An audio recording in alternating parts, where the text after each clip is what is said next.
Paz do Senhor, meus irmãos, como é que vocês estão? Eu venho aqui através desse vídeo passar para vocês o conteúdo da aula do nosso curso básico de teologia que nós estudamos na última terça-feira, lição de número 3. Então esse vídeo é para você que não pôde estar presente na nossa aula presencial e agora você tem a oportunidade através desse vídeo, claro, de uma maneira bem resumida, estar por dentro do assunto, tá? Então sem mais delongas, eu quero desde já entrar aqui no conteúdo, dizendo que essa é a lição de número 3, Eclesiologia, parte 3. Tá? Nós falamos um pouquinho no início da aula sobre algumas coisas que nós estudamos na aula 2. Né? Fizemos ali uma recapitulação sobre as ilustrações que a lição trouxe, né? sobre a igreja. Foram pelo menos 7 ilustrações. Falamos sobre a igreja como rebanho do Senhor, como exército do Senhor, como templo de Deus e etc., como família de Deus. Fizemos essa breve recapitulação, tá? E agora, nessa aula de número 3, que é a última aula falando sobre eclesiologia, visto que a partir da aula 4, nós já vamos entrar na questão da missiologia.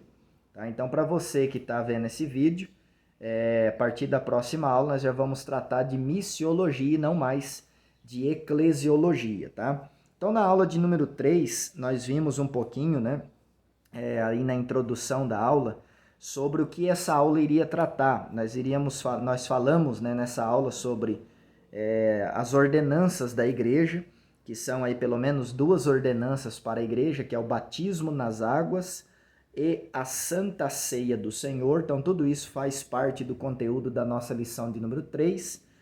Também nessa aula vamos falar sobre os ministros e os líderes da igreja e também sobre o ministério da igreja. E esse ponto é muito importante, porque o ministério da igreja, a Bíblia apresenta 5 dons espirituais, ou melhor, 5 dons ministeriais que Deus distribui pelo seu Espírito Santo na igreja. Tá? E esses dons ministeriais é a mão de Deus operando na igreja e através da igreja. Então nós falamos sobre isso na nossa aula presencial e agora eu vou dar aqui uma pincelada nessa aula em vídeo. E também falamos sobre como Deus prepara o ministro do evangelho. Deus ele chama e ele prepara o seu ministro para o cumprimento do ministério, para cumprir o chamado a que ele foi chamado para realizar, tá certo? Então nós falamos sobre tudo isso na nossa aula presencial. E aqui nesse vídeo eu vou trazer aqui em rápidas palavras, bem resumido, para você que não pôde estar presencialmente na aula, aqui nesse vídeo aí de uns 20, de até 25 minutos de vídeo, para você estar por dentro do assunto, tá certo? Para você não ter aí para você ter, melhor dizendo, né, o conteúdo falado, explicado. Então, se você leu a lição em casa, eu tenho certeza que você já está por dentro do assunto, mas agora vai ficar um pouquinho mais inteirado, que a gente vai falar algumas coisinhas importantes aqui nesse vídeo, tá certo?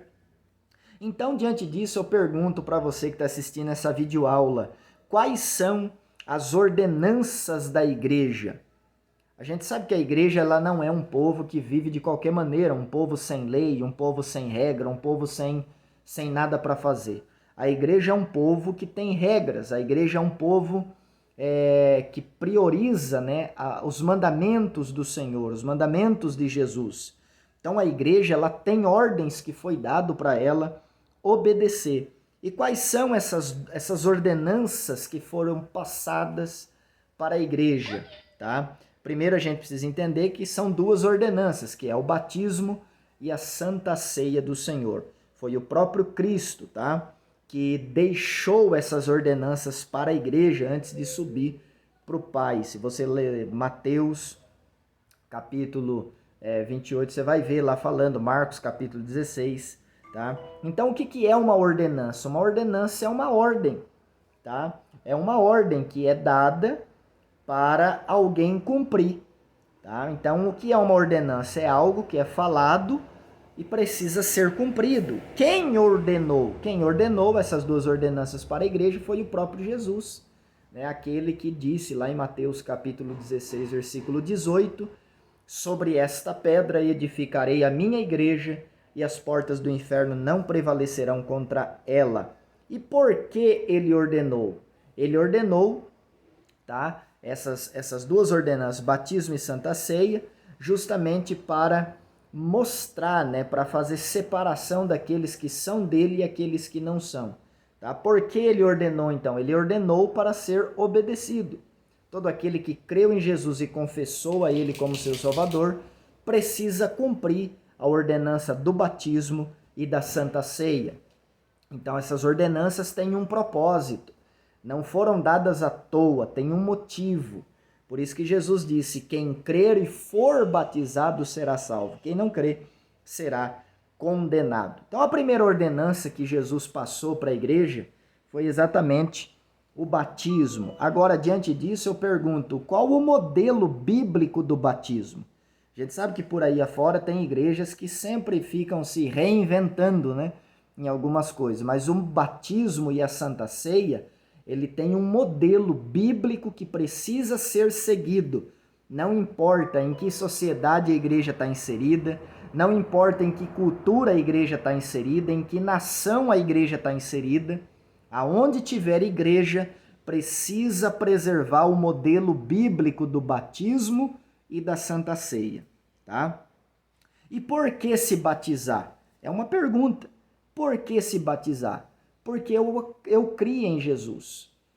Portanto, eu preciso se batizar. Por que se batizar? Porque é uma ordenança de Cristo na vida de todo aquele que creu na sua mensagem, na vida de todo aquele que se arrependeu, que aceitou o evangelho de Cristo Jesus. Então, por que se batizar? Por causa de todos esses motivos. Agora, o batismo tem poder salvífico? O batismo pode salvar? O batismo não tem poder salvífico. Você não se batiza para ser salvo. Você se batiza porque você já é salvo, tá certo? Então veja que eu não me batizo para alcançar salvação. Eu me batizo porque eu já fui salvo, porque eu criei em Jesus, tá? Eu confessei Ele como meu Salvador e assim fui salvo. E agora eu passo pelo batismo, que é o testemunho público da minha fé em Jesus. Qual é o processo da salvação? Romanos capítulo 10, versículo 9 e 10. A saber, se com a tua boca confessares a Jesus e em teu coração creres que Deus o ressuscitou dos mortos, serás salvo, visto que com a boca se faz confissão para o perdão e com o coração se crê para a justificação. Então veja que o processo da salvação é crer no coração e confessar com a boca. Então, se você fez isso, você já é salvo, porque você creu em Jesus, tá, no seu coração e confessou Ele através da sua boca como Salvador e Senhor pessoal de sua vida. Então, o processo da salvação é esse. Por isso que Jesus disse: quem crer e for batizado será salvo. Veja que antes de ser batizado vem primeiro o crer. Então, você precisa crer primeiro para ser salvo e depois você passa pelo batismo. A gente percebe que o batismo ele faz parte do processo de salvação, tá? Mas ele não é a garantia de salvação, tá? O salvo ele se batiza não para ser salvo, mas porque ele já é salvo, porque a salvação é pela fé em Jesus Cristo. A salvação é pela graça mediante a fé em Jesus Cristo. Efésios capítulo 2, versículo 8. Agora, qual o processo do salvo? O salvo, depois que creu em Jesus, confessou ele com a sua boca, foi salvo, se batizou nas águas por imersão, que o modelo bíblico do batismo é por imersão, tá? É mergulhar o corpo todo na água, é a representação do sepultamento do velho homem e o renascimento do novo homem, tá? É o testemunho público da nossa fé em Jesus Cristo, isso é o que representa o batismo. E depois disso, depois de todo esse processo, o salvo agora entra num outro processo, que é o processo de santificação. Todos os dias este salvo vai se santificar, vai buscar a presença de Deus, vai fugir do pecado e vai andar em santidade, tá? Então o batismo é o testemunho público da fé. através do qual o salvo mostra ter morrido para o mundo e agora renascido para Cristo, buscando viver em novidade de vida. Anote duas passagens bíblicas aí. 2 Coríntios capítulo 5, verso 17 e Romanos capítulo 6, versículo 4. Tá? Quem deve ser batizado? O batismo é para todos e de qualquer maneira? Será que eu posso me batizar de qualquer maneira, tendo vícios, sendo dependente de alguma coisa? Tá? Será que o batismo é para todos, sem exceção? A pessoa chegou lá, não, eu quero me batizar, já vou me batizar. Será que essa maneira está correta? Eu quero que você anote duas passagens bíblicas sobre isso. Atos capítulo 2, verso 38 e 41, e Atos capítulo 8, verso 36 a 38. Então, para quem é o batismo? É para quem se arrepende, tá? O batismo também é para quem recebe a palavra e crê. O batismo é para quem se torna discípulo. Então, devem ser, né, portanto, batizados nas águas todos os que nasceram de novo, experimentaram a bênção do novo nascimento e morreram para o mundo sendo regenerados. Então, o batismo não é para todos e de qualquer maneira. O batismo é para quem experimentou a bênção do novo nascimento, tá certo? Depois você leia João capítulo 3, onde Jesus ensina Nicodemos sobre o novo nascimento.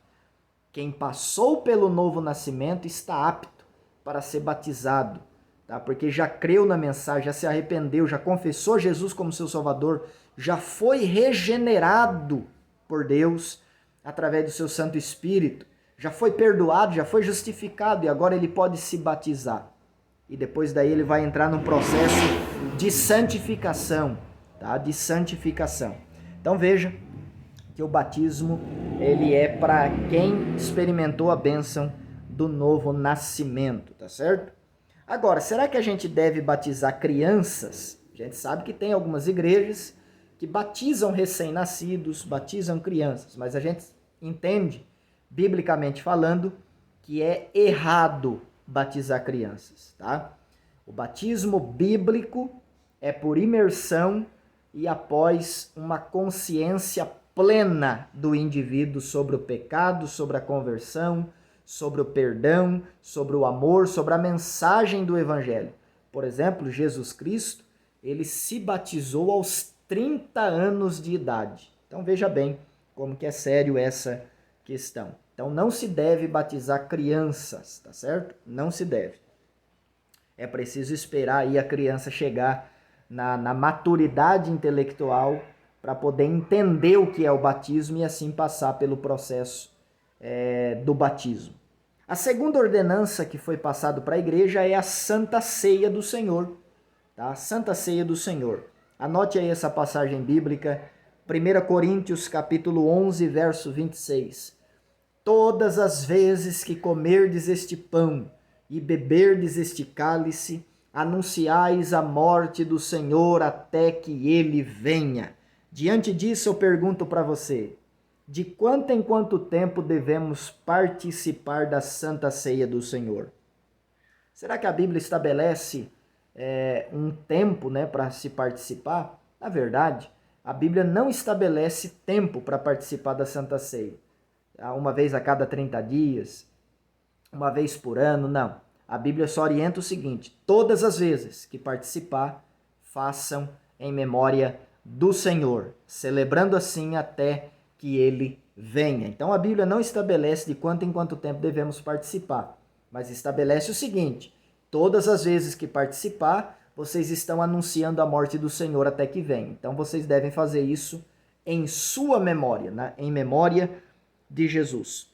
Então o que significa a Santa Ceia e os seus elementos? A Santa Ceia, tá? Ela nos faz, né, se lembrar do que Cristo fez por nós. É um memorial. Os elementos da Santa Ceia, que é o pão e o vinho, são símbolos do corpo de Cristo, representado no pão, e do sangue de Jesus, representado no vinho ou no suco de uva, tá certo? Agora, quem deve participar da Santa Ceia do Senhor? Os salvos, que já foram salvos, já foram lavados, já foram redimidos no sangue de Jesus, já passaram pelo batismo e agora vão ingressar aí na segunda ordenança da igreja, que é participar da mesa do Senhor. Então a Santa Ceia, ela significa algumas coisas para o cristão. O culto de Santa Ceia. O culto de Santa Ceia é uma comemoração, tá? Fazer isto em memória de mim, tá certo? Jesus ensinou, né? Então a gente vê que quando nós celebramos o culto de Santa Ceia, não é para ser celebrado como um culto fúnebre, cheio de tristeza, não. É um culto de celebração, é para ser feito em tom de comemoração pelo que Cristo fez por nós na cruz, libertando-nos dos nossos pecados. A Santa Ceia também é um culto que traz instrução, é um culto que nos ensina a respeito da encarnação de Cristo e também da expiação que Cristo fez por nós na cruz do Calvário. Depois vocês leiam em João capítulo 1, versículo 1 e João capítulo 6, verso de número 33. Então é um culto instrutivo.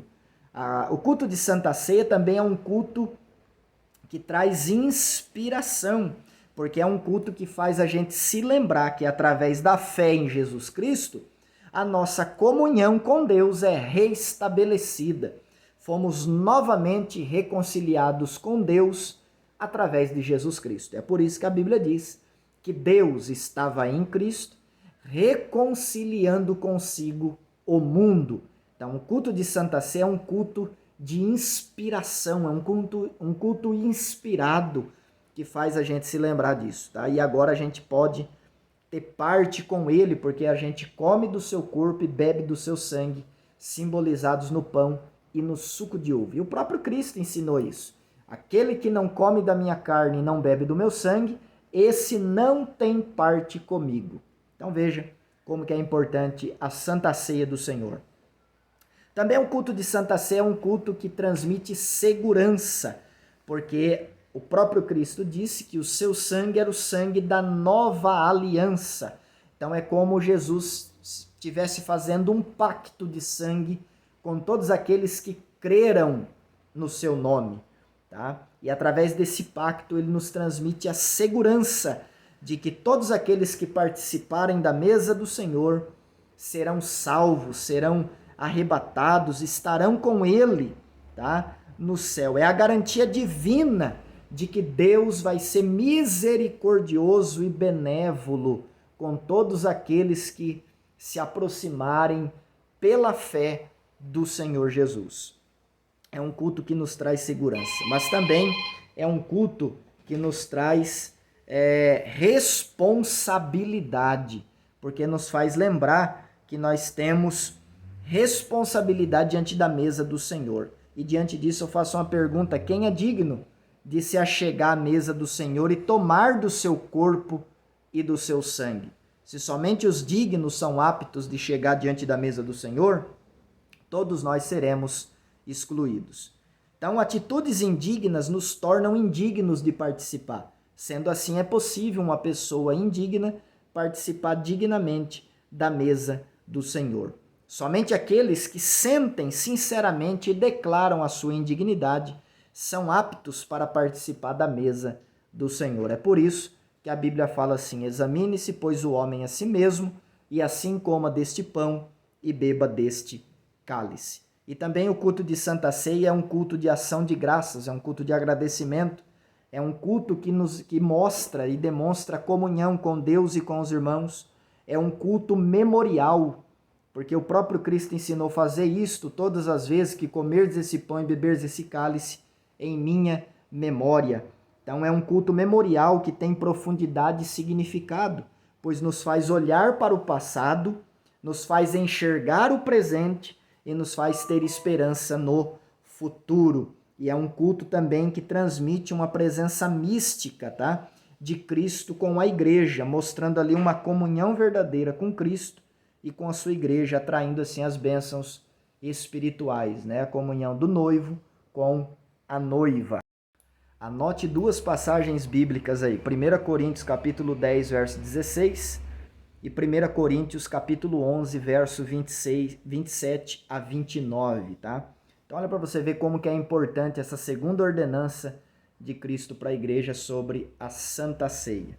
E também para partir já para o encerramento da nossa aula aqui em vídeo, falar um pouquinho sobre o ministério da igreja. Nós sabemos que Cristo na igreja é o cabeça, o Espírito Santo habita na igreja e capacita a igreja para a realização da obra de Deus. E nós sabemos que cada crente individual é membro desse corpo que é a igreja. E quando nós olhamos para essa questão do ministério da igreja, nós percebemos que o ministério é a mão de Deus que opera na igreja e através da igreja.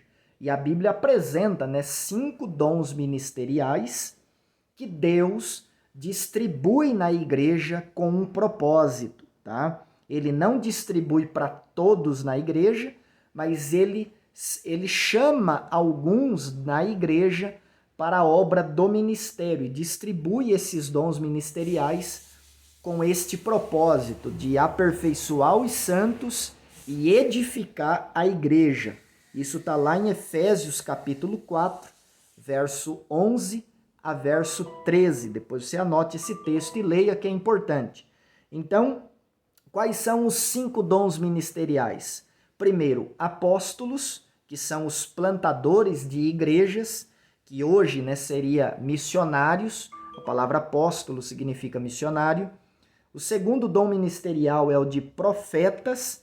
Assim diz o Senhor. Profeta é aquele que profetiza, é aquele que exorta no dom de profecia, tá?